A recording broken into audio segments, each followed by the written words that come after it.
Voice of America Washington से news minute के साथ मैं हूं सारा जमान।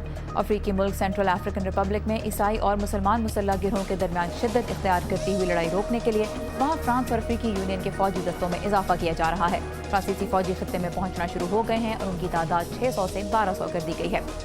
अफ्रीकी रहनुमा नेल्सन मंडेला के इंतकाल पर जनूबी अफ्रीका में 10 रोज़ा शोक मनाया जा रहा है और दुनिया के कई ममालिक में परचम सरनिगू हैं। मंडेला को सरकारी एजाज़ के साथ दफनाया जाएगा, ताहम इसके लिए तारीख अभी मुकर्रर नहीं की गई। अमेरिका में सरकारी वकला ने 49 रूसी सफारतकारों पर इल्ज़ाम आयद किया है कि उन्होंने अपनी आमदन कम बताकर सेहत आमा के एक सरकारी प्रोग्राम से कुल $15 लाख हासिल किए। अब तक कोई सफारतकार गिरफ्तार नहीं किया गया। और मलेशिया में मानसून बारिशों के सबब वसी रकबा ज़ेर आब आ गया है और तकरीबन 40,000 अफराद घर छोड़कर आरजी कैंपों में पनाह लेने पर मजबूर हैं। ये था VOA न्यूज़ मिनट। खबरों की तफसीलात जानिए urdu VOA.com पर।